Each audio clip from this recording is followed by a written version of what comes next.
Hello, friends. Welcome to this 50th webinar on the Secret Doctrine. This webinar series, as you well know, is available on makara.us under the subheadings Moria Federation webinars, then webinar series in progress, as shown here. All episodes of this and the Secret Teachings of All Ages webinars are now available on YouTube. Just do a search for Francis Donald and the title that you're looking for. Okay, this month in our reading of Old Diary Leaves, HPB is moved to precipitate a note from the Master Kuthumi. Could we get a reader for this? Sure, I'll start off. When the convention opened, the house and outbuildings were crammed with delegates, and a real enthusiasm marked the whole series of meetings. Our position in India seemed impregnable. Not a cloud floated in our sky. Daily phenomena occurred in the shrine. 6 and even 7 persons got notes in English and Indian vernaculars simultaneously, answering questions put by them just before. On the morning of the 28th, out on the lawn before the opening of convention, I told HPB how sorry I was that the other Madras members had allowed Judge P. Srinivas Rao to spend so large a sum as rupees 500 out of his own pocket towards the cost of the convention, as I was sure he could not afford to be so generous. She reflected a moment and then called Damodar to her from a group with whom he was talking a little way off. "Go," she said, "to the shrine and bring me a packet you will find there." Okay, new reader. Lynn, please. He went, and within less than 5 minutes came hurrying back with a closed letter in his hand, addressed on the cover to P. Srinivas Rao. The judge, being called to us, was given the packet and bidden to open it. He did so, and the expression of amazement on his face was indescribable when he drew forth a very kind and affectionate letter to himself from Master K.H., thanking him for his zealous services and giving him the notes enclosed as a help towards the convention's expenses. The enclosure was in government promissory notes to the aggregate value of 500 rupees, and on the back of each were written the initials K.H. in blue pencil. I have given the facts exactly as they occurred. And one of the notes for 10 rupees I have kept as a souvenir by the judge's kind permission. The points to bear in mind are that I myself had heard but a moment before, repeating it to HPV about the judge's unstinted generosity, that Damodar had gone to the shrine and returned with the money within the next 5 minutes, that each note bore the familiar KH initials, that neither HPB nor Damodar had then between them 100, let alone 500 rupees.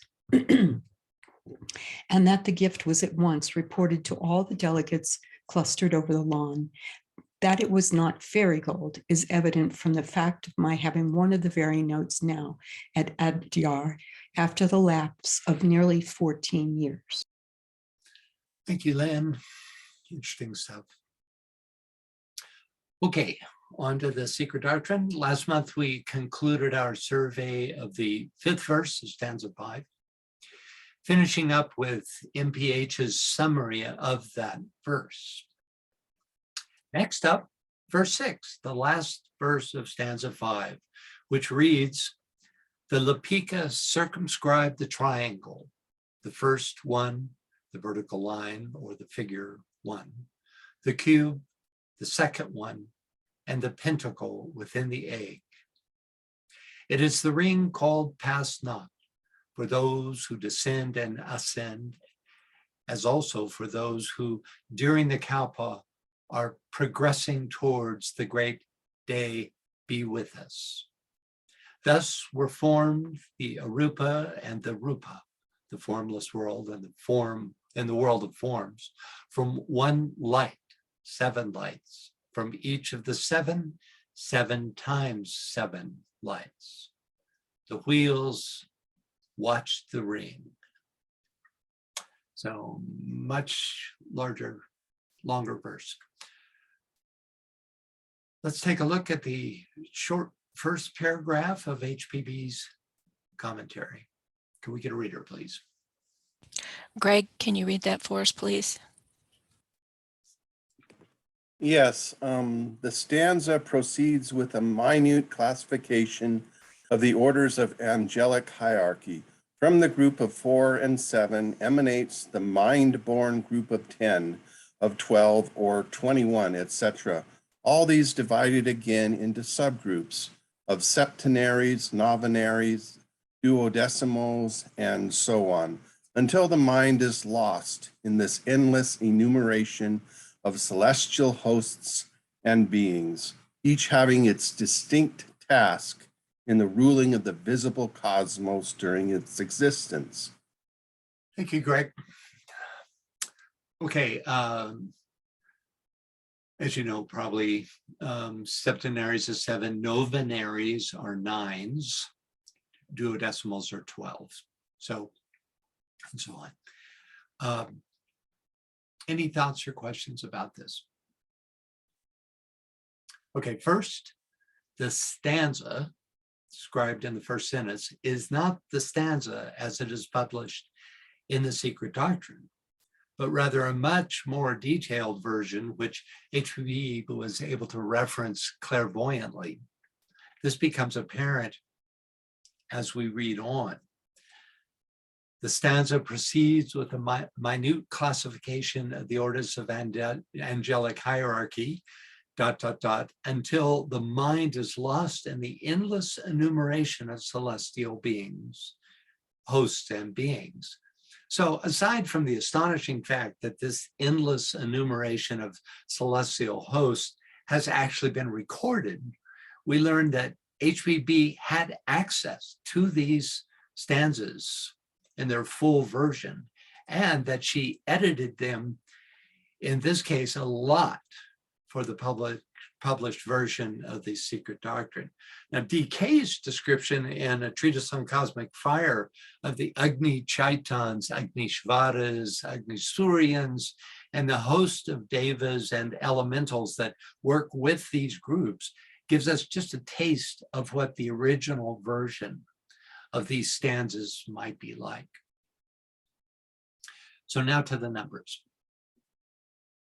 From the group of 4 and 7 emanate the mind-born group of 10, of 12, of 21, etc.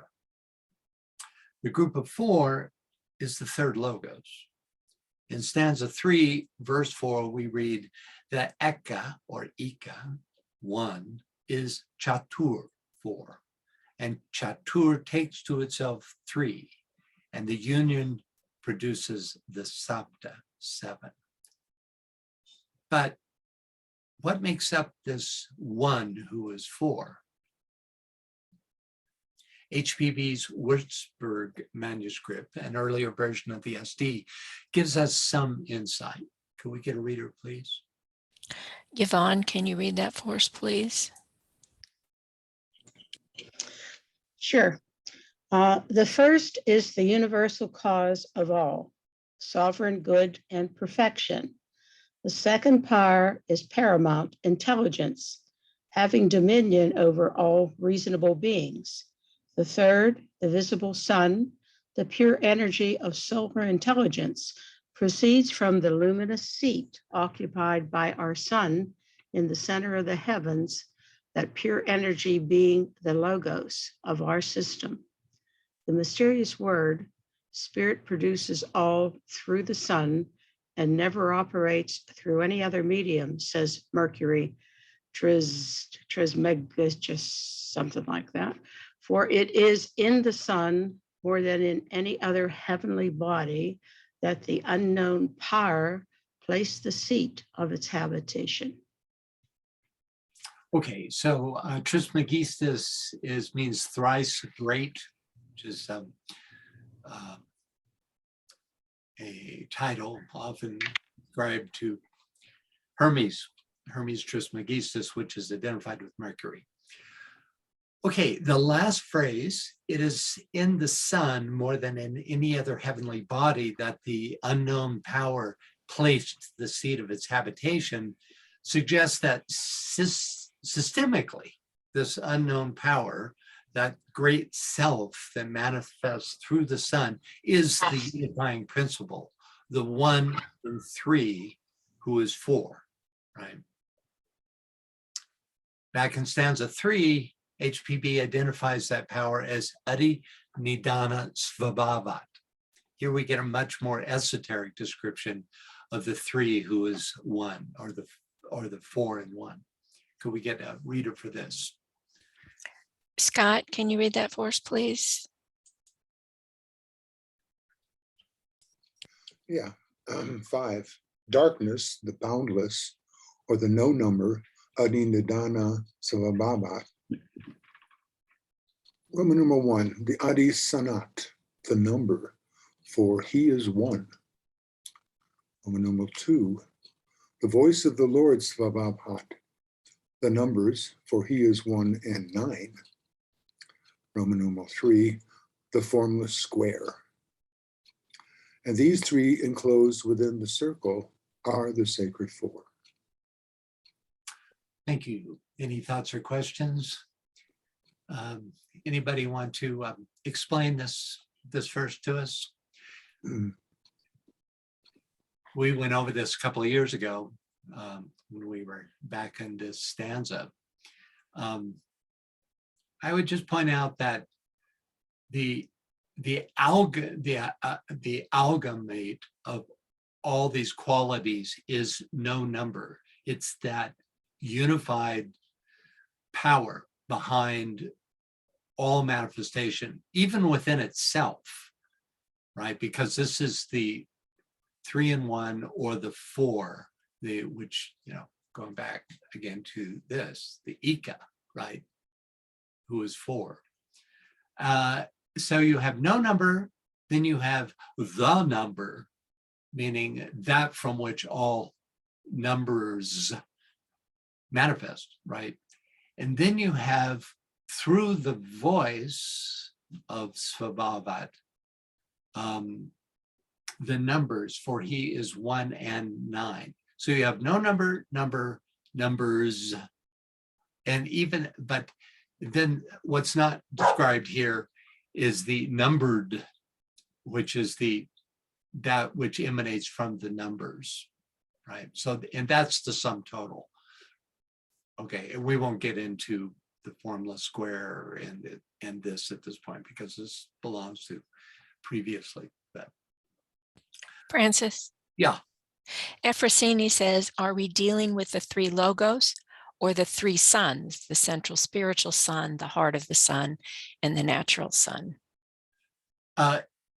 Yes, it depends on whether you're looking at it cosmically or systemically, right? And this is a very mysterious subject, because then you get into this question of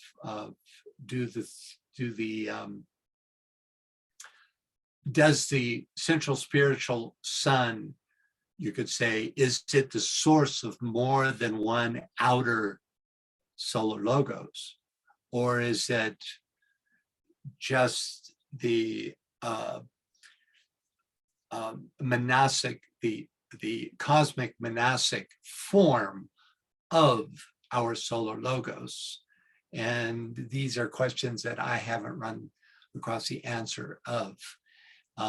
Because if you get into that, an amalgam type of logos in the central spiritual sun, then you could be representing more than one solar system, the source of more than one solar system in that great being, right?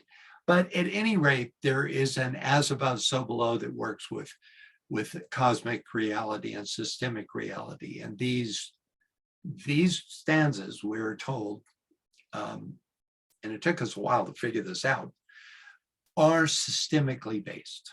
And they have often are mirrored in the cosmos, or I should say the cosmos mirrors its reality into the system. So I think this really does work for both, right? There is a cosmic svabhava, which would be the darkness, would be that first logos, which is boundless. It is singular, and no, it's not. It's even before singular. It's the third logos is really the first singularity.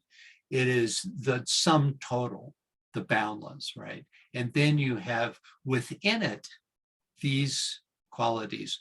First of all, being the one, right? And then the one in manifestation. Does that help? Hope so. Okay. So then the one who is, then the four, who is the one, quote, takes to itself three, and the union produces the seven. The seven marks the stage of potential manifestation, not full manifestation at all at this point. Can we get a reader for this? There's a lot of review, by the way, in this verse and in her commentary on this verse, but that's a good thing because, it never hurts to get back to basics with this. So can we get a reader, please? Carrie, can you read that, please? Okay. Bright space, son of dark space, corresponds to the ray dropped at the first thrill of the new dawn into the great cosmic depths, from which it reemerges differentiated as Oeahu the younger, the new life, to become, to the end of the life cycle, germ of all things. He is the incorporeal man who contains in himself the divine idea, the generator of light and life.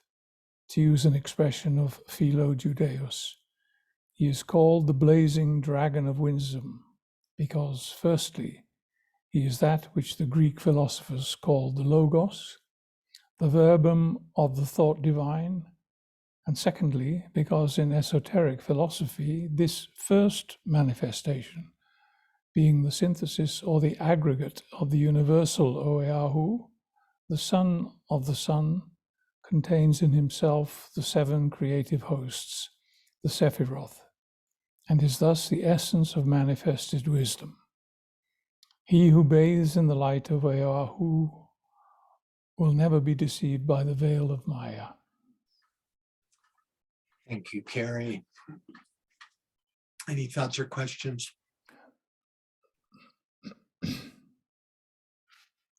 Okay, so from these seven emanate the mind-born sons. The first two verses of stanza 4, again, looking back to the previous stanza, are actually spoken by these seven sons. Could we get a reader, please? Michelle, can you read that for us, please? Hold on. There. Stanza 4. 1. Listen, ye sons of the earth, to your instructors, the sons of the fire. Learn there is neither first nor last, for all is one number, issued from no number. 2.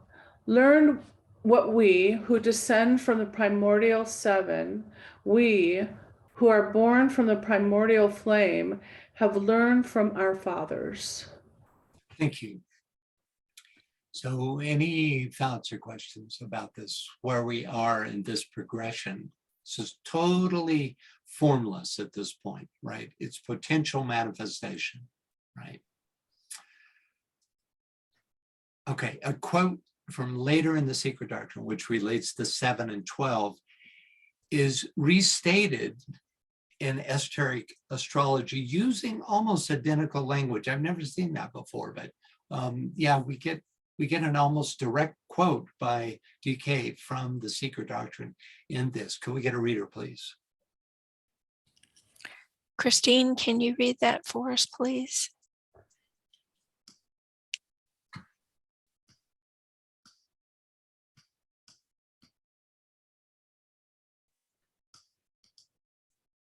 I see you're unmuted, but we can't hear you. Do you have your mic turned off locally? Do you have an on-off switch on your mic? Sometimes that's the culprit. Okay, let me get somebody else.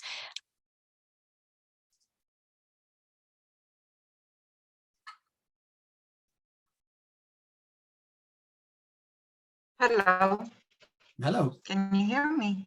Yeah. Go ahead. Could you read, please? The hierarchy, okay. The hierarchy of creative powers is divided into 7 or 4 and 3 esoteric within the 12 great orders recorded into the 12 signs of the zodiac. The 7 of the manifesting scale being connected moreover with the 7 planets. 1. The hierarchy of creative powers is divided esoterically into 7, 4, and 3 within the 12 great orders, Esoteric Astrology, page 35. So, he's really directly quotes the Secret Doctrine here. So why specifically, go back here. Why specifically the numbers 7 and 12? A numerological reason is that, or observation at least, is that both have at their roots the numbers 4 and 3. 4 plus 3 equals 7, 4 times 3 equals 12. 2 iterations of 4 takes to itself 3. 2 ways that can happen. In our solar system, 12 has cosmic significance, 7 systemic significance. Thus, we have 12 zodiacal constellations and 7 sacred planets. Also, out of a total of 12 hierarchies, 7 are still active in our solar system, as shown in the colored bottom 2/3 of this chart. Each of the 12 is ruled by a sign of the zodiac, with each of the 7 also ruled by a planet. So you can see the interrelation going on here. In addition, HPB describes the 12 great orders that were quoted in both the SD and the EA in her collected works. We're not going to get into this. It's a rabbit hole that we can't take, but you can see here how the number 12 dominates cosmic organization. I find this list particularly interesting.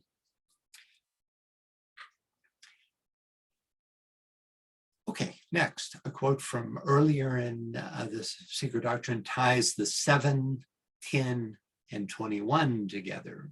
Could we get a reader for this very important and significant quote?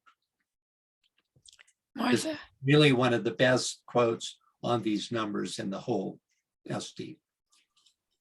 Okay, the 1 from the egg, the 6 and the 5, give the number 1065, the value of the firstborn, later on the male and female Brahma Prajapati, who answers to the number 7 and 14 and 21, respectively.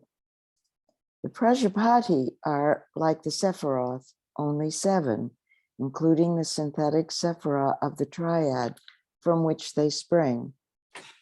Thus, from the Hiranyagarbha, or the Prajapati, the triune, the primeval Vedic Trimurti, Agni, Vayu, and Surya, emanate the other 7, or again 10, if we separate the first 3, which exist in 1, and 1 and 3 all, moreover being comprehended within that one supreme parama called Guya, or secret, and Sarvatma, the supersoul. The 7 lords of being lie concealed in the Sarvatma like thoughts in one brain. So are the Sephiroth. It is either 7 when counting from the upper triad headed by Kether, or 10 exoterically. In the Mahabharata, the Prajapati are 21 in number, or 10, 6, and 5, 1065. Thrice 7, Secret Doctrine 1, pages 89 to 90. Okay, It is so a- you yeah. can see why this is such a seminal quote on number. By the way, Hiranyagarbha just means golden egg. It's the source of the one, and it's pictured on the left here. There's some wonderful stuff in here. The mention of a super soul, which is like a cosmic soul. And I love this, the seven lords of being lie concealed in Sarvatma, like thoughts in one brain. Any thoughts or questions about this? Okay, 10, wait. 1 plus 0 plus 6 plus 5 add to 12, the cosmic sum total. 10 plus 6 plus 5 add to 21, same number adding to 12 and 21. 3 times 7, each 7 representing a group of Prajapatis, which bring forth the next stage of manifestation. The ratio of 1065, the quote, value of the firstborn, that would be the third logos, to 339, a number associated with humanity. For instance, the height of the entrance into the king's chamber is exactly 339 units. I can't remember what units, might be inches. Is very close, like within 10,000ths of an inch or something, to the true value of pi. Thus giving us a cause and effect ratio between the logos and humanity. But what about the meaning of 6 and 5 in the 1065? Our best clue comes from a treatise on cosmic fire, where DK tells us very simply that, quote, the number of the Deva evolution is 6, and that of man is now 5. Any thoughts or questions?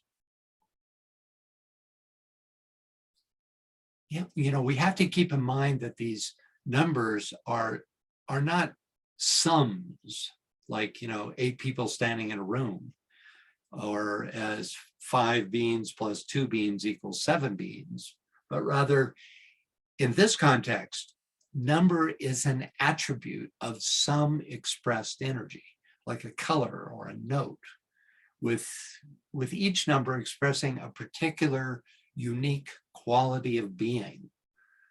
But though a number reveals a quality of the energy being expressed, it is also birthed by this animating energy, not the other way around. The number doesn't give birth to the energy. For this energy in itself is without attribute, substance all numbers. We experience, for example, the energy of the cosmos as 12ness, that of humanity as 5ness, and that of systemic manifestation as 7ness. But the substanding energy of all these manifestations is no number. Thus, number is like a signature revealing the way in which pure energy, pure deity, in itself, without attribute, is choosing to express itself. Any thoughts or questions about that? Janet asks, are the 6 and 5 referring to the root races? No, I think it's referring to, again, we'll go back to this quote. I think it refers to the 2 great evolutions, the Devic evolution, which is characterized by the number 6, and the human evolution, which is characterized by the number 5. Okay, finally, we're told that it is this endless enumeration of celestial beings who are subdivided into groups determined by the numbers 7, 9, and 12 that rule the visible cosmos. The specific potency represented by each of these numbers reveals the nature and purpose of the groups they condition. Lots of questions on anything having to do with this paragraph. It's a short paragraph, but it's power packed. And Veronica says that she didn't understand the 339 number. Okay, yeah, let me go back there. Here. It's a ratio. The ratio of 1065 to 339 is as pi to the circumference, right? The ratio of the diameter to the circumference being pi, right? So, and this number is also numerologically, you have to go back to a quote in a book called The Canon, where he describes and shows supportive information to the fact that 339 is associated with humanity. At this point, I'm not really prepared to make that argument as to why it is. It adds to 15, which is definitely a number of importance in the hierarchy. So beyond that, I can't say. But it's very significant that it's connected with 1065 because it relates this number, which is the number of the third logos, to humanity. You know, it gives you this definite pi relationship, which is causal. That is to say, you know, if the third logos is a circumference, then one aspect of the diameter is the creation of humanity. That's one thing you can derive from this. I know that's not completely satisfactory, but that's all I can do at this point. Anyone else? Carrie says, what is the reason that the king's chamber uses a 339? Well, surmisal, you know, they didn't leave a user's guide, you know, for the king's chamber. But one thing we might hypothesize is that through the activities that take place in the king's chamber, because remember, there's an initiatory, it's called a sarcophagus, but it's not. It's a chamber within a chamber. Within the king's chamber is a place where we might speculate that one regains awareness of deity. And so, you know, the sacred number used by the Egyptians would, we might speculate that the reason for this being a key number in terms of the height of the opening is that it represents mankind coming into the cosmic significance of the king's chamber. You know, I mean, we don't even know it was called by the Egyptians the king's chamber. That was a much later name that was put on it. All we have for the pyramid are its very meaningful numerological significances. Anyone else? Yes, hold on a second here. Let me get it. Efrosini says, what does it mean that 5 is the number of man and 6 is the number of angels? Does it refer to the planes of consciousness or initiations that the monads of humans or angels can achieve? Yeah, well, a very distinct aspect of humanity is the monastic principle, especially during this race and even sub-race, because it's the 5th, right? And DK tells us literally that a 5-pointed star flashes out before over the head of the approaching initiate when he's being initiated to represent perfected man. Now, also the number 10 is also associated with perfection, which is, you know, obviously connected with 5 in that way. As to the Davidic evolution, I can't speak to that as well. I'm trying to think what, you know, you see in the 5 and 6 a representation of the even and odd numbered planes and rays, and therefore the two great lines, which are the Davic in humanity that are evolving on planet Earth, right? But I can't right now. Does anybody have a memory of this? The significance of number 6 in relation to the Davic kingdom. I bet one of you can come up with something. Anybody? Efrosini says it reminds me of the Vitruvian man, the soft ray line, is what Lynn says. Okay. The Vitruvian man, if I'm not incorrect, is 4-pointed in the sense that his arms are out like an X. Isn't that correct? As opposed to the one created by Leonardo. Am I right on that? I don't know. But okay, thank you. Scott, go ahead. My recollection of the Vitruvian man is you have a man standing as a cross, and then overlaid with that, the arms and legs splayed. Yeah, that's what I remember. Yeah. I was thinking of 6 in terms of just the 6th ray and the aspect of Deva's learning. How are they learning, and how are we? Mental man or the intuitional, perhaps. It's male-female numbers. Yeah, And it's the path of least resistance for the Davic kingdom is obedience. It's in, they don't develop individuality in the same way that we do, Go ahead. I think I interrupted you, Scott. Did you have anything? I don't think so. I was just thinking that 6th ray, 5th ray thing. Yeah.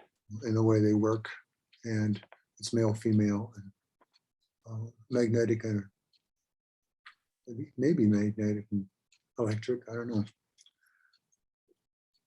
Yeah, good. Well, that helps. I was trying to find 339 in Skinner, and he doesn't have anything on it. So do you have a copy of the canon? The canon, not by name. Well, that's the name of the book. Yeah. Which we can't really digress at this point. Okay. If you can pull it. I sent you a link to all my PDFs, by the way. Did you get that? You could go in that way. Yeah.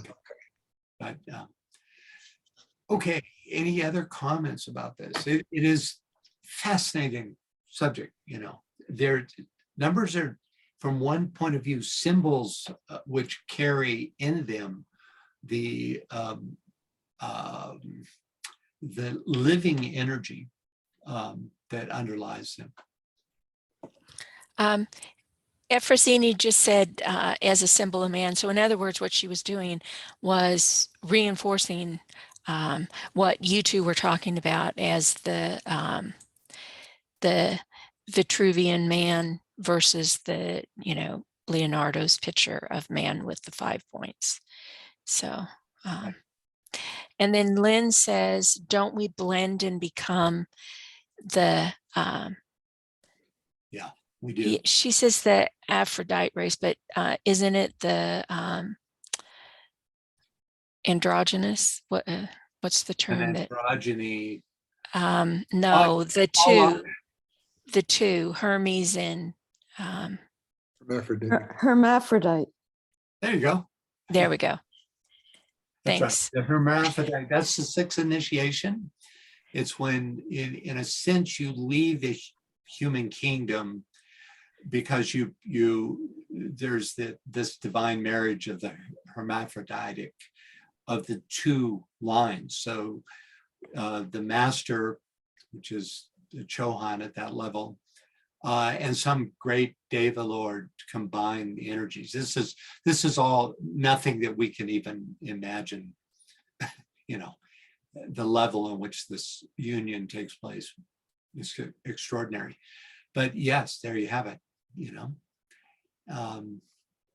and interestingly, it's at the 6th initiation, the 5th initiation, and this is very reinforcing of the number 5 being indicative of humanity is the perfected human being. A master of compassion and masters of wisdom, those two lines, are the perfected human being at the 5th initiation. And then at the 6th, you become the hermaphrodite with the Davic evolution. So I think those numbers they can't help but be significant in terms of those two lines. Yeah, anyway. Yeah, we've got a couple more comments, but Greg, did you have a comment you wanted to make? The only thing I was going to say was you guys were contemplating the meanings of the 5 and the 6. The 6, of course, is always representative of the Davic kingdom, and that there was some teaching in the last year, maybe at the conference, where we have to understand that we have to work with the Davic kingdom, and that the working with and in tandem with the Davic kingdom, which would be the 6 or the soft rays. Some people have mentioned soft rays, and then we as the 5th we're the human aspect of it, but only together can we really both the Davic kingdom and the human kingdom can evolve. So with the 5th, we have to work with that 6th. And then also we talk about the 5th being, we are the sound makers. And then the Davic kingdoms, the easiest way for them is to be obedient to the sound that we create. And then together, the 5 and the 6, of course, form the 11, which is power number 2, because I mean, it's power number 2 being TOO, but also the number 2 itself is synthetic of the second ray merging or the first and the two first rays merging into the second ray, that they form the second merging. So there we have the 2 quality of the 11, and then we got the 1-1, which is humanity as the 5 can represent the 1 and the 5, and then Davic as the 6, 1 and the 6. So together we get into that. Anyway. Yeah, some good observations there. I think that this is a second ray solar system, and that combining of 5 and 6 to create 2 in that way is part of the fulfillment of the purpose of this second ray system. So yeah, some good ideas there. Thank you, Greg. Anyone else? Yeah, we still have a couple of more comments. Anne Veronica says that is where the angels and the humans merge. They meet on the even planes, but on the second plane they merge, which seen differently is the 6th. Yeah, right. Counting from the bottom up. Right. Right. Up and down. Yeah. Yeah. 2 and 6 are very much related in that way. Good. And then Christine says, define monastic principles, location on body or behind the heart. Well, there is an intelligence of the heart, which is combining of head and heart energies, which the Egyptians very much recognize. Monastic just means, well, I won't say just, might get in trouble with that one. It refers to mind, and the 5th subplane of the cosmic physical plane is the monastic plane, and it is on this plane that you have the sons of mind, who are our souls, and in that you also have, I'm actually glad you brought this question up, because I think here we have a very much an identifying aspect of the human fideness, which is that it's on this plane that the sons of mind have their being on the, depends on which book you read, either the 3rd or 2nd subplane, possibly depending on your level of evolution too. So that's the connection with monastic and the idea of mind in the heart. Anyone else, or do you have more questions about that? Sophia says, what do you mean it is the sixth? And then she also says 3 plus 3. Yeah, it's interesting in terms of, DK tells us that all the doubles are very significant. 1 plus 1 equals 2, and the relationship, therefore, between the first and the second ray is fundamental, right? And then you have again between 2 and 4, and between 3 and 6, which is interesting because that last one is the only one where it transcends the even odd. Well, the first one does, but it's so fundamental. Yes, I think it is. The 3 plus 3 is very much a part of it.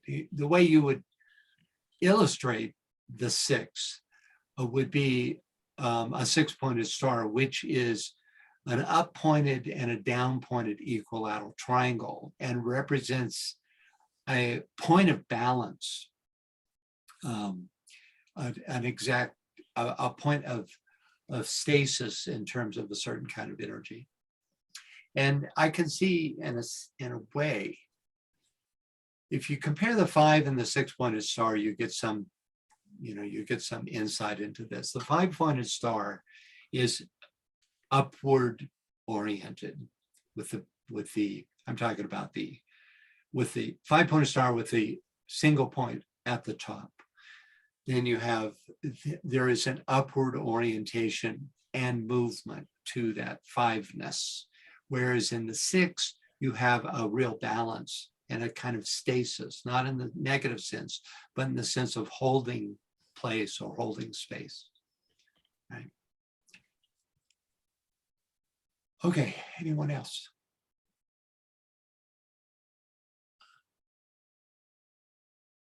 We good? Yeah, I think we're good. I don't see anything else. Okay, good. Good questions. This is such a rich subject. Oops. I should have moved on when I had to 10. Okay, what's up? And Veronica says 1 plus 2 equals 3. 1 plus 2 plus 3 equals 6. Yeah, that's true. Yeah. Michael, oh gosh, I'm on shaky ground here, so I shouldn't even quote him, but he derives the lower rays all from these 3 first rays in this way. 1 plus 2 plus 3 equals 6, but I believe he says that it's the energies, the combined energies of those first 3 rays is actually the ray energy of the 7th ray. Isn't that right, BL? Isn't that what he says? And that the ray. I'm sorry, I don't remember. Yeah, okay. I won't go there. But he talks of the fourth, 5th, and 6th rays in terms of combinations of the higher rays. And I do remember this. Maybe I can pull this together. The 1st and 2nd ray in combination is the energy of the 4th ray. The 2nd and 1st and 3rd rays are the energy of the 5th ray. The 2nd and 3rd rays are the energies of the 6th ray, and all 3 combined are the energies of the 7th ray. I think that's right. But anyway, for whatever that's worth. Okay, let's go on. Any other comments? Yes. Hold on. Good, I'm glad. And Veronica says you can't make a 5-pointed star without making at the same time the 5-pointed star that looks down. I'm not sure what you mean by that. I think, are you talking about facing 5-pointed stars? One up and one down? Can you hear me? Yes. Francis Donald, we have talked this in the numbers webinar. Each time you make a 5-pointed star, in the middle, there is another 5-pointed star that looks down. And once you make the down one, inside it, there is a 1 5-pointed star that looks up. Right. There is a pentagon in every 5-pointed star that forms its center. And then, of course, that suggests the down-pointed star. And I think that's really significant. You know, you can look at these as evolutional and evolutional. The down-pointing star is a symbol of evil, but all evil is form orientation. So you can also see it as a symbol of involution. So in any five-pointed star, no matter what the which way it's pointed, you have both. And therefore you have both the involutional and the evolutional arcs indicated in every five-pointed star. Yeah. Also and in the five-pointed star, we have the golden ratio in it. Yes, it's very important. All the aspects, all the relationship of the golden mean are in the dimensions of the lines of the five-pointed star. They're all indicated there. That's right. Therefore, it's a manifesting relationship, you know, because in our natural world, you find those relations, including in humanity itself. The relationship between one proportion and another in a human being is by the golden means. You can find voluminous support of this. If you look up golden mean, you'll see this. Go ahead. Yeah, and one last thing, maybe we can move forward, is with every enumeration, whether there's first begin with the assumption that there's inherent duality in whatever we do in this existence. So with every enumeration, that duality becomes merged. So for the one, with the one, it becomes two. With the two and the two, it becomes four. But all that together conjoins to form five. And then with the three, the three and the three becomes six. But then there's one more, which forms to become the seven. And with every new calculative enumeration, we're always going to end up with one more, because the one is the merging essence of the numbers in their own right. Yeah, until you get to a zero aspect, which is the all encompassing. But for the one and the zero to work together, they all have to be merged into each other. Yeah, the 10 is the sum total. And to, you know, paraphrase what Greg just said, the one in the 10 is the unity, represents the unity of the sum total in manifestation. The 10 being the full manifested reality, and the one being the potential for that manifestation. But then behind that is the energy of no number. So the one is not the first.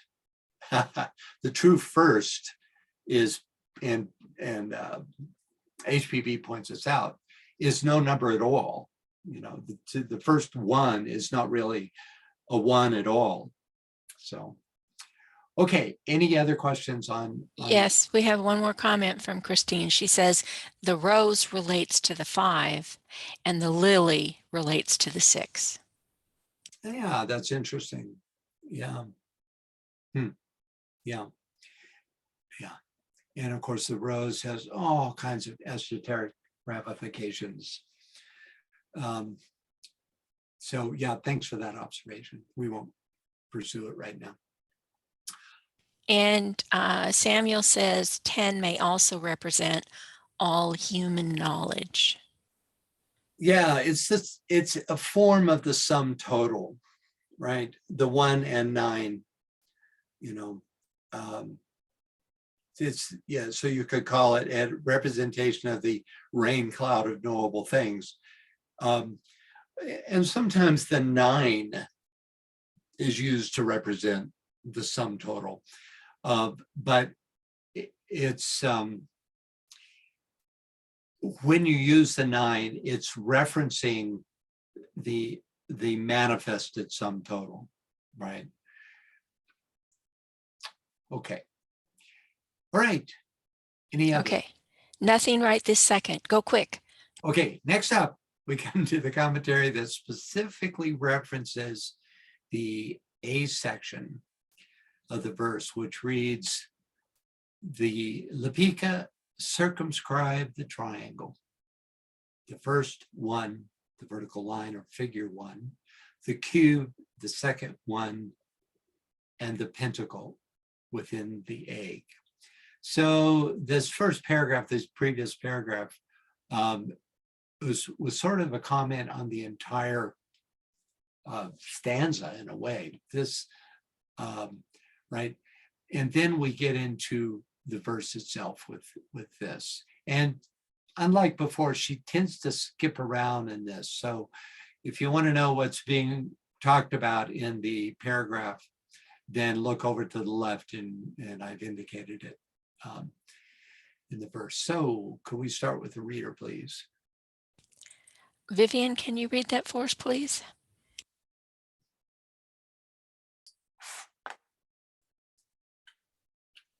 The esoteric meaning of the first sentence of the sloka is that those who have been called lipikas, the recorders of the karmic ledger, make an impassable barrier between the personal ego and the impersonal self, the noumenon and parent source of the former. Hence the allegory. They circumscribe the manifested world of matter with the ring pass not. This world is the symbol, objective, of the one divided into the many on the planes of illusion, of Adi, the first, or of Ika, the one. And this one is the collective aggregate or totality of the principal creators or architects of this visible universe. In Hebrew occultism, their name is both Achath, feminine, one, and Achod, one again, but masculine. The monotheists have taken, and are still taking, advantage of the profound esotericism of the Kabbalah to apply the name by which the one's supreme essence is known to its manifestation, the Sepiroth Elohim, and call it Jehovah. Okay, any thoughts or questions? Okay, first up, the esoteric meaning of the first sentence of the sloka is that those who have been called Lepikas, remember they're the higher lords of karma, the recorders of the karmic ledger, make an impassable barrier between the personal ego and the impersonal self. Okay, so that's what we're talking about. The quote unquote first sentence is HPB. HPB is referring to reads, the Lepika circumscribe the triangle. And that's done by the Lepikas. The first one, the cube, the second one, and the pentacle within the egg.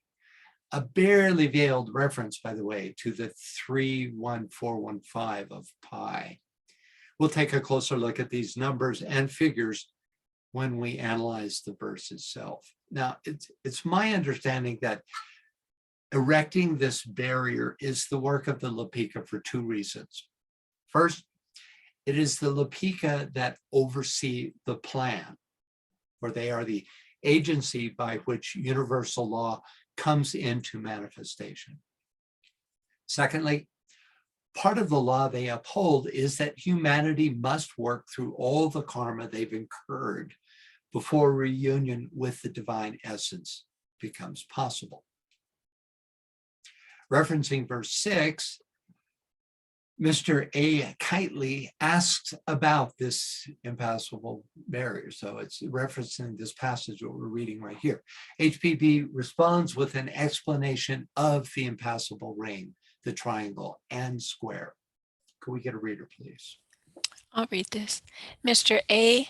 Kitely, stanza 5, sloka 6 commentary. How do the recorders of the karmic ledger make an impassable barrier between the personal ego and the impersonal self? Madame Blavatsky. The Lepika is said to circumscribe within the egg, which is the magnetic aura or manifested cosmos, man, animal, or any concrete object in the universe, or those objects which have form. It is an allegory and is stated in allegorical language, this enchanted ring or circle. No such ring exists in nature, but there exists the plane of matter in spirit and consciousness. The personal self consists of a triangle in a square, man's 7 principles, until such time that only the upper triangle is left, it cannot pass beyond the plane of primitive differentiated matter. Sorry, that's my bad. Pass beyond even the plane of primitive differentiated matter. Okay. Every atom of the 7 principles, even the refulgence of Atma Buddhi, for refulgence is an attribute and related to absoluteness. Every atom must remain outside the portal of nirvana. Alone, divine ideation, the consciousness, the bearer of absolute memory of its personalities, now merged into the one impersonal, can cross the threshold of the laya point and lies at the very gate of manifestation. How is it possible then that anything personal should come into it? We are unable to represent to ourselves such an entirely formless, atomless consciousness. During ecstasy, we can imagine something approximate to the fact. We say the subject in this state of samadhi is beyond his everyday world of limits and conditions, and now all is one motionless day and state for him. The past and future being all in his present. His spirit is freed from the trammels and changes of the body. The highest and most spiritual parts of his manas only are united to his own particular monad. The yogi is become the partaker of the wisdom and omniscience of the universal mind. But can we say that of the mind when it crosses beyond the laya point? Can you, gentlemen of Oxford and Cambridge? I cannot, for I cannot speak the language of the gods.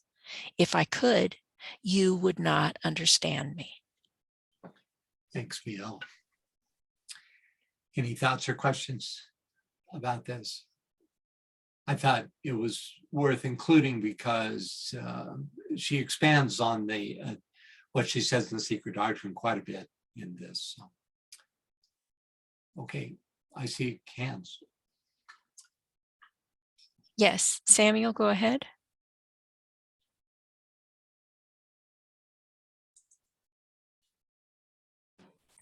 Can you hear me? Yes, I can hear you.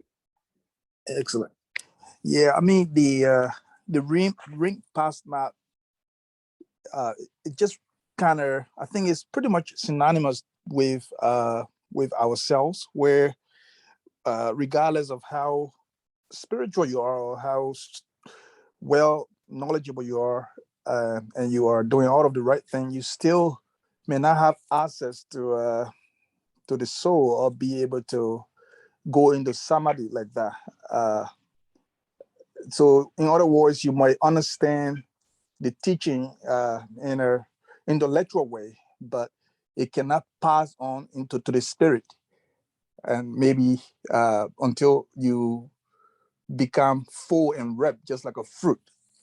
So I think in a way, there's a ring past now in every finite human being, until the right time comes before you can access your real spirituality or enlightenment. She says as much here in the beginning, that it's not just this ring past not that the Lopika inscribed, Right. And that's the magnetic or the manifested cosmic.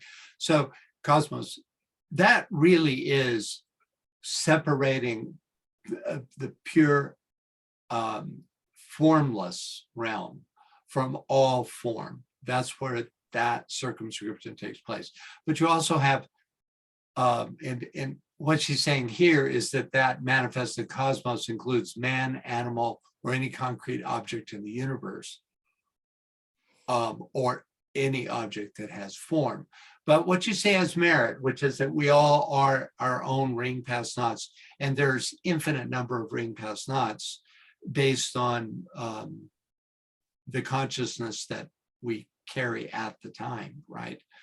But this particular ring past knot is very specific, and that is no one until the day be with us, when all is gathered back to unity, no one passes this particular auric field. Anyone else? I think Lynn had her hand up, didn't she? Yes, she does. Go ahead, Lynn, and then we've got other comments. Just a question where that photograph of HPB came from, because you do not ever see that kind of look on her face in photographs. Yeah, I don't remember now where I got it. It's not one you normally find available, but it was in a composite of images of her that I found online, and I just zeroed in on it. So yeah, it's a different look, isn't it? Yeah, it's so moon-faced, right? Yeah, and so peaceful and beautiful. Yeah. It's a soft book, yeah. And what did you say? Thoughtful? Soft. Yeah, soft, right. We don't think of HPB as soft so much, especially when she's talking about Jehovah, which she's about to do. Okay, hold it. Okay. All right. We have several comments. Anne Veronica says, so the ring past knot is past the cosmic physical plane. Did I understand this right? Yeah, you would see again, you have to look at whether you're looking at this as a cosmic event or as it's very much connected with pralaya, which is the unmanifest, the period of unmanifest. And there are pralayas at every level. The final big cosmic pralaya is when all manifestation in the entire multiverse is pulled into unity and beyond unity, into the energy of self. And that's the nature of the first logos, right? Where even light is transcended to go to this place. It's called the day be with us. We've read about it before, right? Only at that time do you achieve that.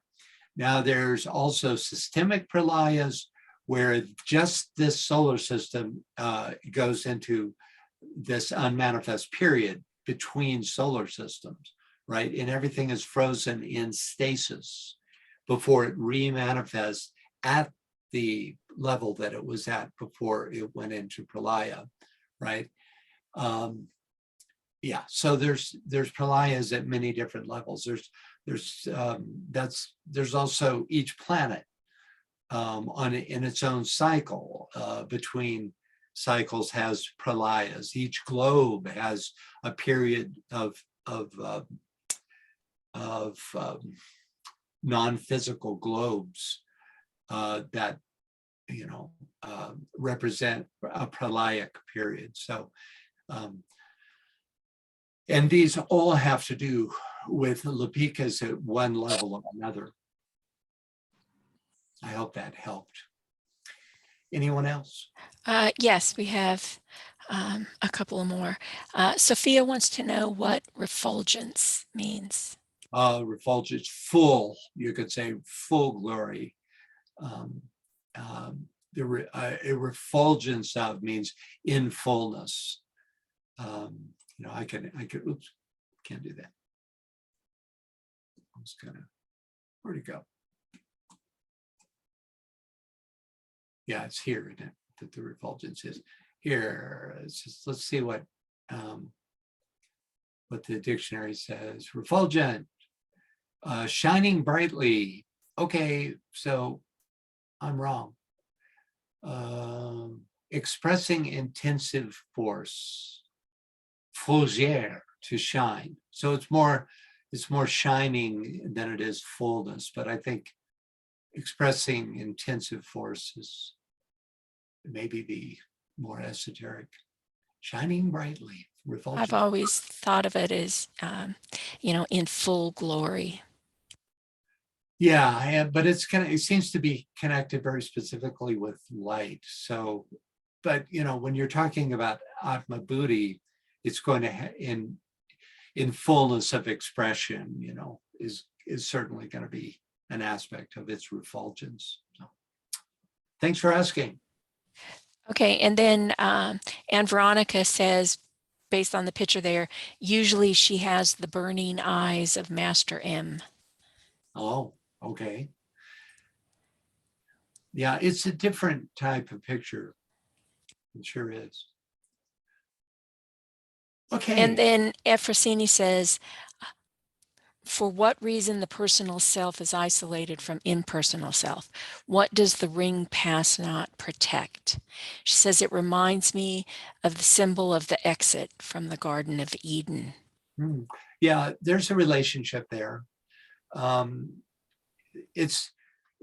you get into answering that question, you're actually looking at the entire purpose of the involutional arc, right? Which is to, first of all, gather experience and then come into wisdom, and then bearing forth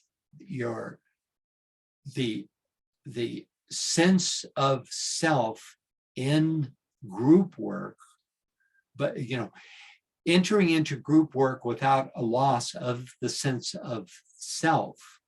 And that is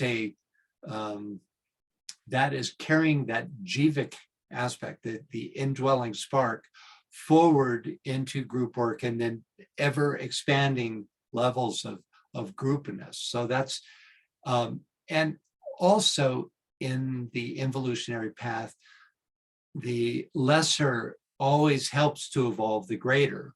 So, whether you're a Chohan working with a planetary cycle, or whether you're a human being who is elevating the cells that are in your own body, whether they're etheric or physical, there's a shepherd quality of shepherding the lesser.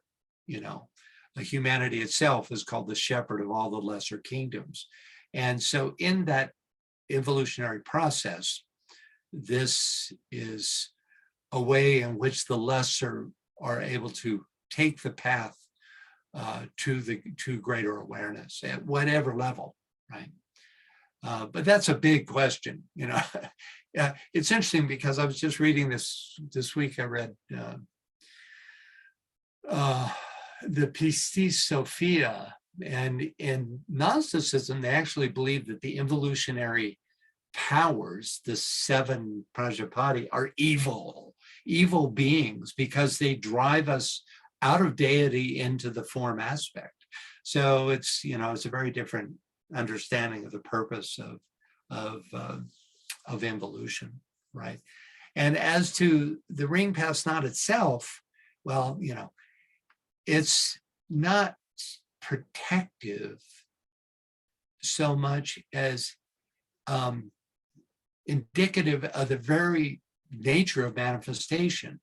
If you're inside that ring pass knot, and only pure deity, which is the first logos, is inside that ring, until you're at that stage, you are in the manifested world. So it's as she says here, it's an allegory.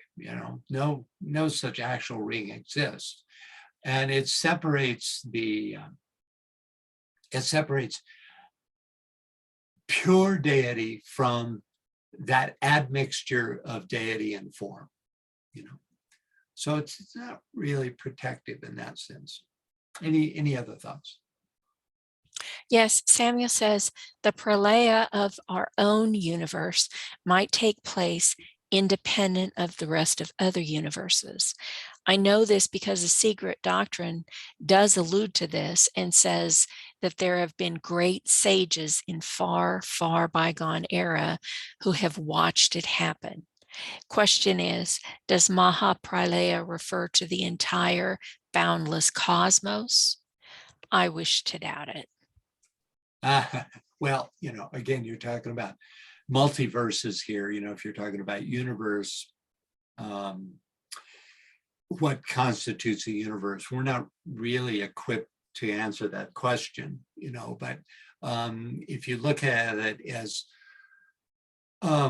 you could say, a constellation of constellations, the space between, our universe and the next universe being really beyond imagining, in terms of, like, if you take the parameters of our universe, which are actually measurable, from the point of, when you define it as the trillions of constellations that make up our universe, then yes, there may be other universes out beyond that. And so, a universal pralaya, a multiversal pralaya, I would say almost certainly at some point there is a multiverse pralaya. But talk about speaking beyond your depth. DK doesn't dare to consider such questions, so I'll not either beyond just that comment. Anyone else? No, I think that's all we've got for right this second. Okay, so next up, this world is the objective symbol of the one divided into the many on the plane of illusion of Adi, the first, or of Ika, the one. And this one is the collective aggregate or totality of the principal creators or architects of this visible universe. Okay, there's a distinction between the two ones. The first in all caps, the second simply capitalized. The first one can only be symbolized by objective reality. The second one is the aggregate of builders and lepikas, the creators and architects of all the material realms. Any thoughts or questions about that idea? Not yet. Next, in Hebrew occultism, their name is both Achath or Akath, feminine, one, and Achad, one, again, but masculine. Okay, again, from the Secret Doctrine dialogues, we learn a bit more about the Akkad. And all my literature, including all of HPB's writings, there is no other instance of Akath. It's just here. So, but there is another reference to Akkad in the Secret Doctrine dialogue. So could we get a reader for this, please? Lynn, can you read that, please? Now the rabbis called the circle what we call Parabraham, Akkad, Ehad, the one or Ansaf. On the lower plane of the fourth, it becomes Adam, Kadmon, the manifested 7 and the unmanifested 10, or the complete sephirothal tree, which are the 3 and the 7 lower ones, and the synthesis, which makes the perfect 10. Thank you. Okay, so there's some, remember that list that described all the ways of describing Power Brahman, which just means universal Brahman. So Akkad, Ehad, Ein Sof are other ways of describing this universal principle.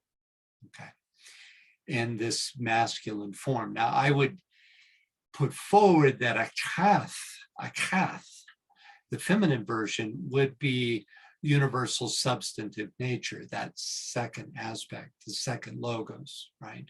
But I have nothing to verify that with. I mean, I have literally no other instance of that word occurring.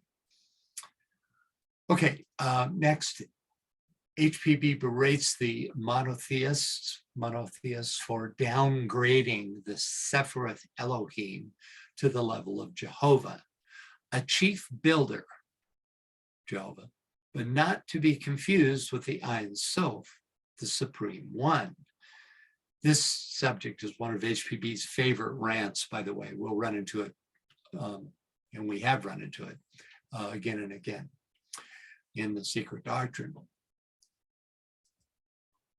Any thoughts or questions about anything in this segment? Okay, next up, can we get a reader, please? Scott, can you read that, please?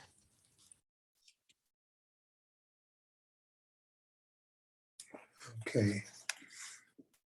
Just in the center there, right? Always. Yeah, okay. But this is quite arbitrary and against all reason and logic, as the term Elohim is a plural noun, identical to the plural word Chaim, often compounded with the Elohim. The sentence in the Sefer Zethara and elsewhere, Akath Ruach Elohim Chaim, denotes the Elohim as androgynous at best, the feminine element almost predominating, as it would read, one is she, the spirit of the Elohim of life. As said above, Akath, or Akath is feminine, and Akkad, or Akkad, masculine, both meaning one. Okay, thanks, Scott. First, HPB points out the glaring lack of logic in applying a singular name, Jehovah, to a plural noun, the Elohim. But her real beef is and always has been that Jews have adopted Jehovah rather than Ein Sof as their supreme God. A footnote back on page 6 of the Secret Doctrine completes the argument, and it's worth reading. So can we get a reader including the caption, please? Sure, but first I want to read what Karsten says. Okay. He says Ein Sof, Tein Sof Au. Ein Sof Our, the tree veils over the tree of life. He may have to. That's right. Actually, I have an illustration here that kind of describes what he's saying, right? So here's the tree of life, the three top Sephiroth. This is going ahead a bit, but that's all right. This is this Bina place. You can see my cursor, right, when I do this? Yes. Yeah. This is the Jehovah place, right? It's the creator, the actual physical, or I should say, what should I say? Form aspect creator. And this is the male aspect. So this is feminine. This is the male aspect.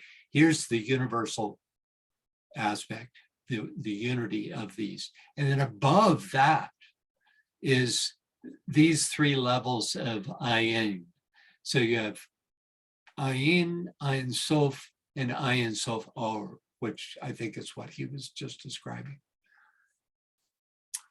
Okay, so can we get a reader, please? Let's see. Yeah, we're here.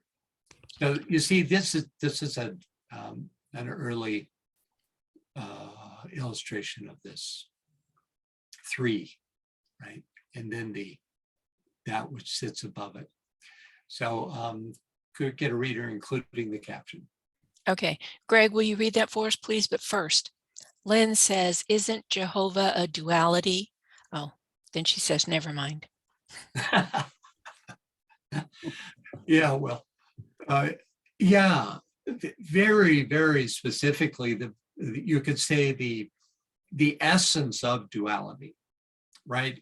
See, going back again here, right? So you have beyond number, no number in Kether, and then you have unity in Chokmah, and then you have duality in Bina. I mean, by na, right? It's the essence of duality. So right on.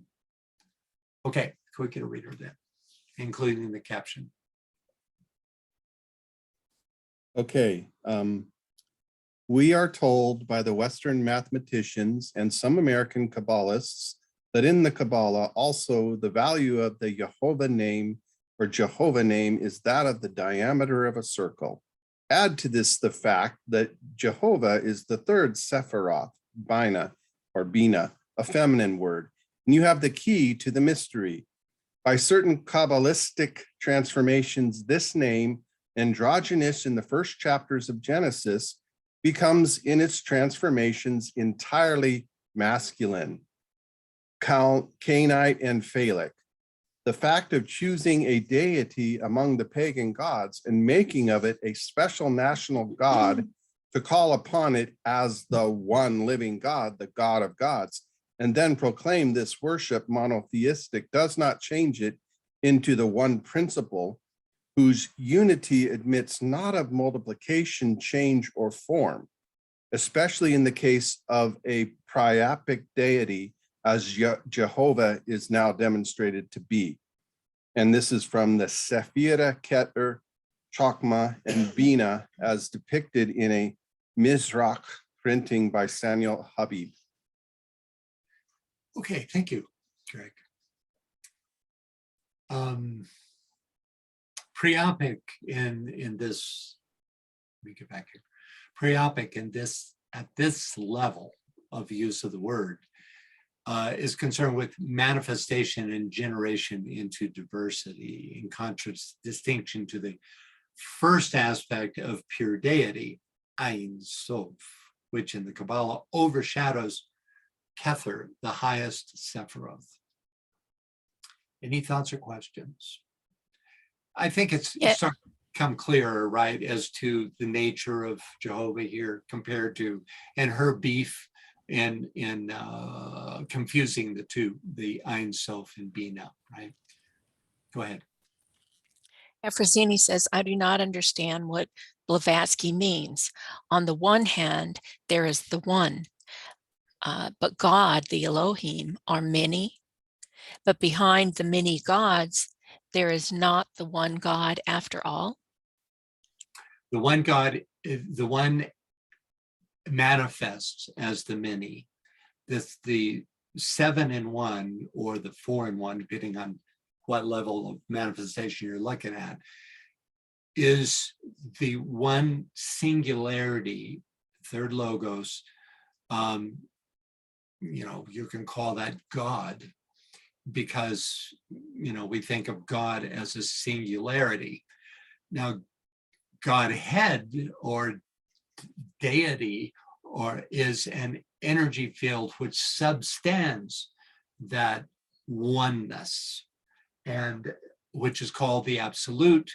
And in the Kabbalic tradition, that's called these 3 stages of Ayin, right? So there's no, even though it seems like there's a disparity between the many and the one, the 7 and the 1, it's one demonstrating deity through 7, very much like the 7 rays, which are or the 7 colors, that come through a prism of white. So you shine a white light through a prism, you get 7 colors. It's still that white light in essence, right? So you have 7 and 1, and that's what the third logos represents. It's Oya Ohu the younger, the refulgent glory. Okay, anyone else? Yvonne, you had your hand up. Did you have a question? No, but I know what priapism means in nursing. And I didn't know if she was just being sarcastic or what, if that's what. It's a higher use of the word. Okay. All right, thank you. Yeah. It's generally used, it has very intense sexual overtones, and normally. Priapus was an actual Greek god. We looked at him in Secret Teachings of All Ages webinars, who was, it was a source of ribald humor back in ancient Greece. But also in its more, I think, more correct understanding was just the generative force at physical levels. That's what that represents, you know. So here she's using at the high level of that first level of generation or generative force represented by the term bina, or the sephiroth bina. And, you know, teaching us not to confuse it, as the Kabbalists tend to do, for the true deity, which is in no number beyond this demonstration of deity. Okay. So next up, can we get a reader, please? Carrie, can you read that, please? Moreover, in occult metaphysics, there are, properly speaking, two ones. The one on the unreachable plane of absoluteness and infinity, on which no speculation is possible, and the second one on the plane of emanations. The former can neither emanate nor be divided, as it is eternal, absolute, and immutable. The second being, so to speak, the reflection of the first one, for it is the Logos or Iswara in the universe of illusion, can do all this. It emanates from itself, as the upper Sephirothal triad emanates the lower Sephiroth. The seven rays or Dhyan Choans, in other words, the homogeneous becomes the heterogeneous. The protyle differentiates into the elements. But these, unless they return into their primal element, can never cross beyond the laya or 0 point. Okay, any thoughts or questions? We've covered some of these concepts a bit. Samuel has a comment. I think it was just some previous discussions we've had. He says, I think Madame Blavatsky's response wasn't so much to the Kabbalists as much as to the Christendom, who view Jehovah seems to be all-encompassing. Well, it exists in both disciplines, both the Kabbalists and in the certainly in the less esoteric Christian forms, right? So, okay, let's take a look at this. Any comments about this paragraph?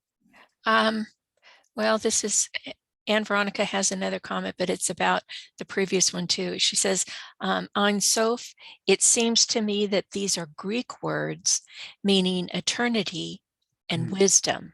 But what does our mean? I'm not sure. It's going to be the third iteration. If I was to guess, I would think that it would be that which emanates. It would be the emanative. So these are just states of pure being. So you have, that state before wisdom, eternity, using the Greek, before wisdom, just pure deity. And then eternity in wisdom, which is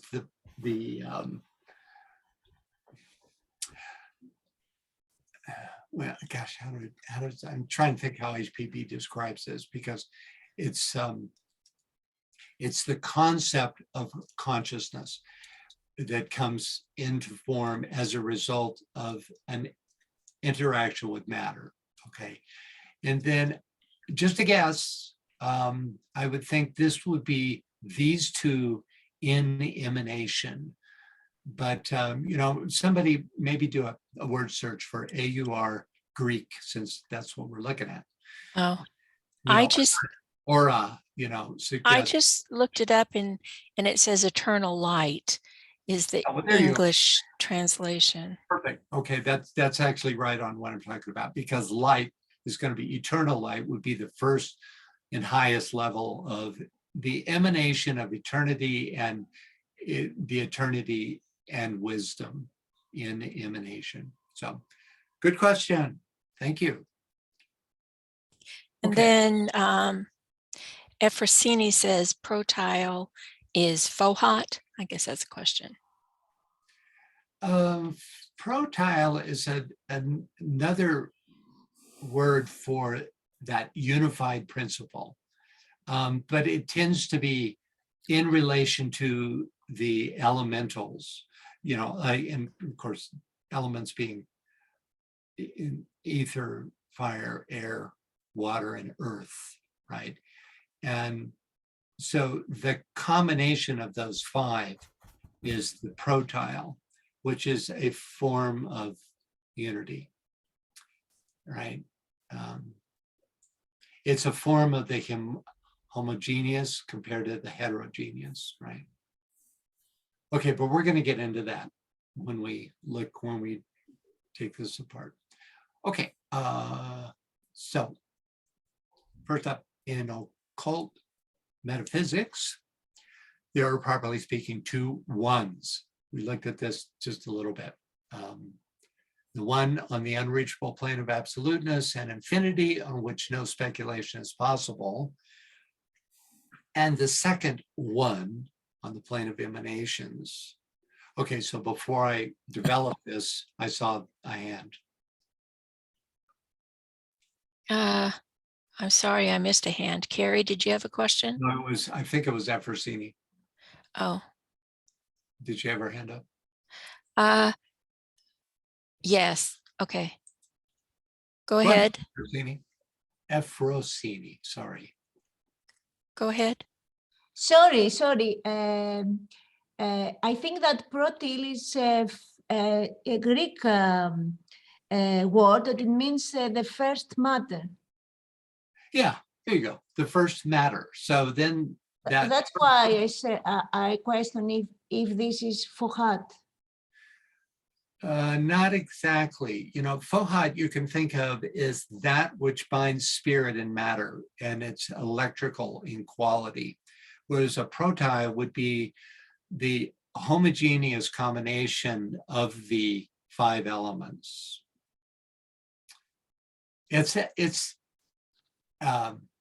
There is a form of fohat that would interact with the protile. You could say it that way. It would be a very high form of protile. Okay, thank you. Yeah. So I read this, what we're going to look at here. So the first of the two ones, which it says here is unreachable plane of absoluteness and infinity, and we've looked at this. The first of the two ones takes us all the way back to stanza 1, verse 8. And it's worth a reread because it really brings it to the fore. Can we get a reader, please? Yvonne, can you read that for us, please? Sure. Alone, the one form of existence stretched, boundless, infinite, causeless, in dreamless sleep, and life pulsated, unconscious, in universal space, throughout that all presence which is sensed by the opened eye of the Dhamma.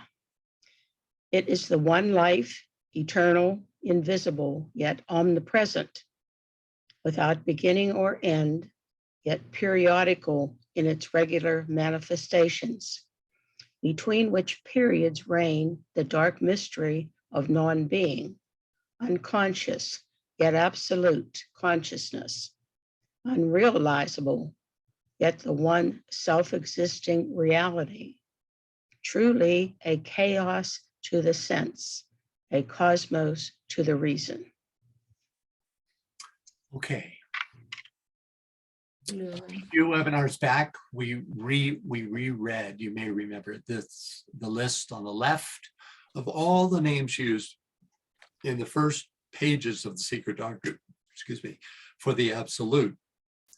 All names for the first one described here. We're not going to go back through that list, but just it is, and we've added a few more since then, like Akoth, and you can't put protile at that level because this is very specific to the unity of the elements. But anyway, So we've defined the sense of this first one. As to the second one, who is Oiaohu the younger, we just read about this greatest of beings, greatest of singularities, whose primary attribute is light, and who was first introduced in stanza 3. You can see all the references here to light and radiance and luminous and refulgence, brightness, right?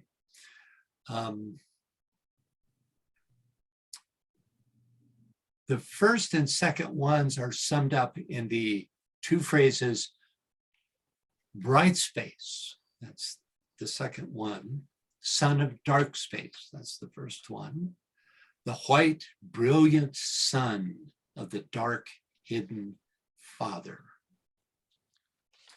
The second one is, quote, the collective aggregate or totality of the principal creators of architects of this visible universe.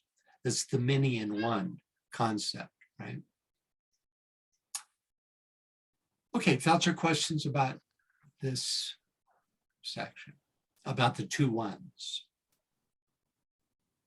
Okay.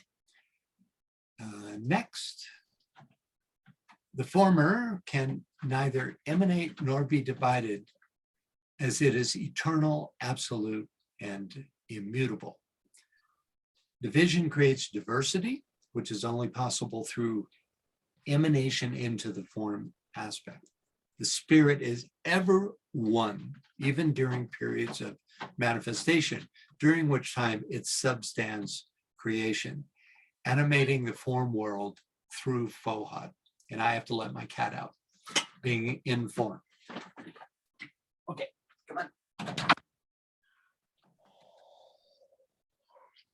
She has very little respect for these webinars. Okay.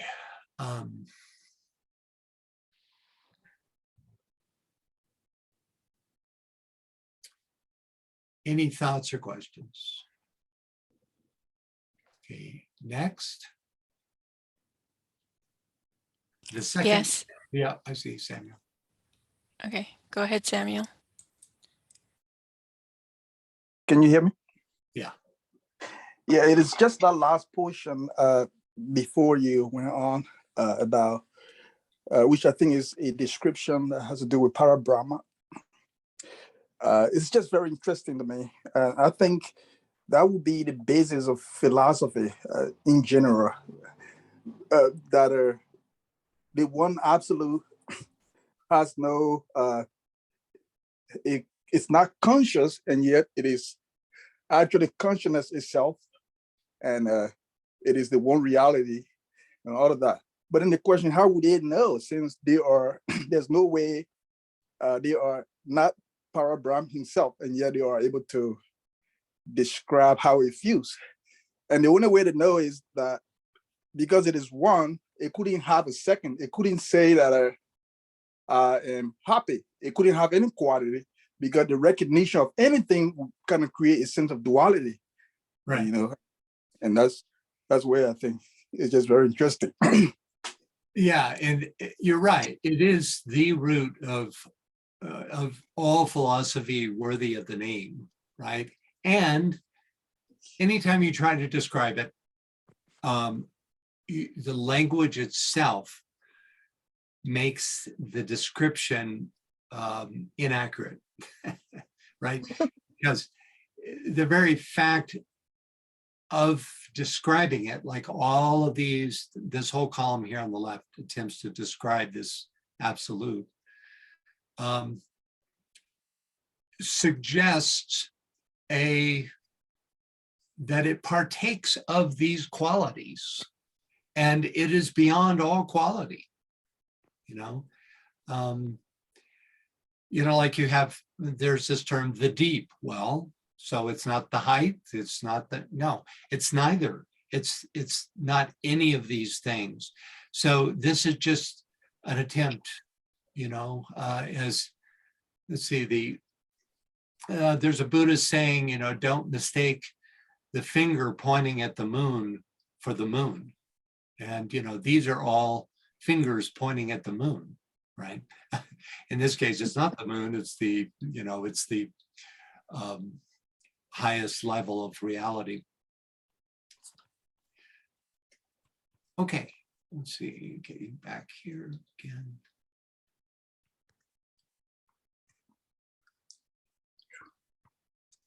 We're done. We're out of time. So wherever we happen to be, I think it was, yeah, right here. Okay, so that's it for today and for the year. Next time we'll be on a different platform, and BL, you want to announce times? Oh, I see Christine.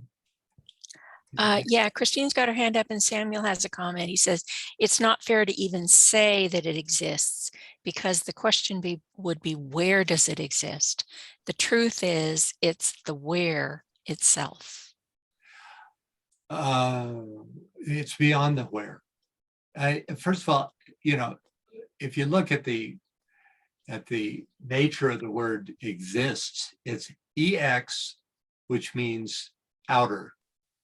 Existence, right? So no, you can't use exist or existence in relation to the absolute at all, right?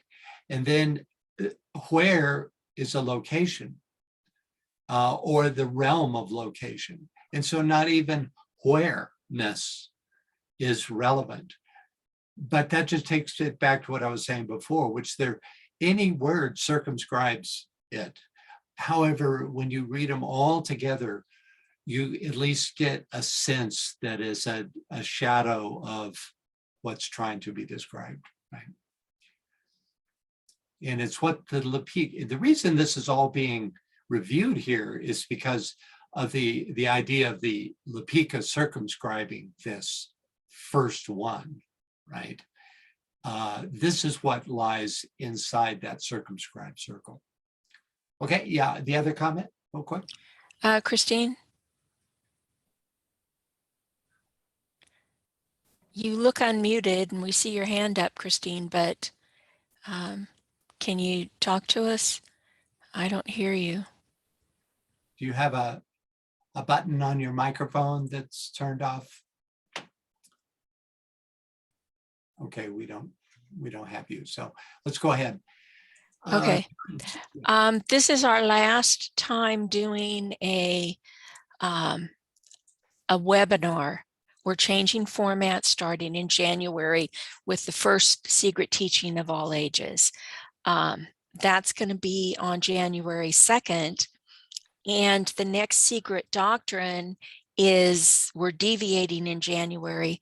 It's going to be on that second Sunday on January 9th, because it would have conflicted with the pre-full moon webinar. So the thing to know is we'll be using Zoom meeting.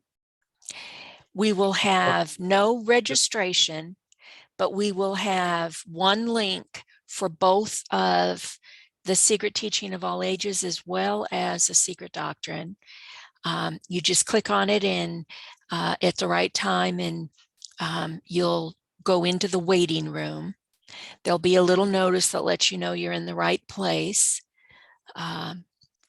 So that's a whole totally new format for us as we go forward into 2022. So when BL said that this is our last webinar, she's talking about Zoom webinar platform. Of course, these webinars in the other sense of the word will continue onward. So we'll be using the meeting version of Zoom to go forward. It's nothing really to worry about. The slight difference in the nomenclature, you won't be able to hear BL and me talking about the weather in Florida anymore. Your loss, oh well. But it'll have, you'll be in a waiting room. So, don't worry about it. You'll be in the waiting room, and then you'll be brought in when the webinar actually starts. It's just very much like GoToMeeting, which we used to use in the old days. So those of you who've been with us forever, it won't be. And I bet all of you have been on a Zoom meeting, You know, I mean, Zoom is so prevalent now.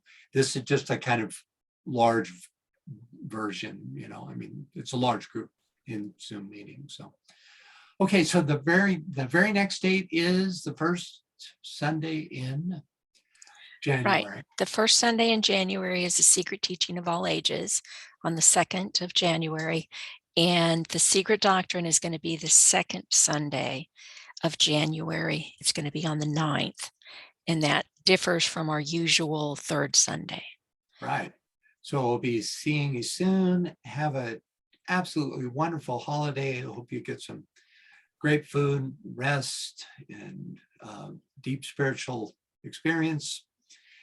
And we'll see you for the Secret Teachings in a couple of weeks. Are they both at 3 p.m., BL? All the same, yeah. Well, they're at 8 p.m. GMT. Yes, because not everybody's in our same time zone. That's true. I'm sorry. In other words, no change, no change. Right. No Okay, change from our standard time. Okay, thank you. All right. And happy holidays to everybody. Happy New Year to everybody. See you after the new year. And thank you both for all you do. Our pleasure. Bye. Bye-bye.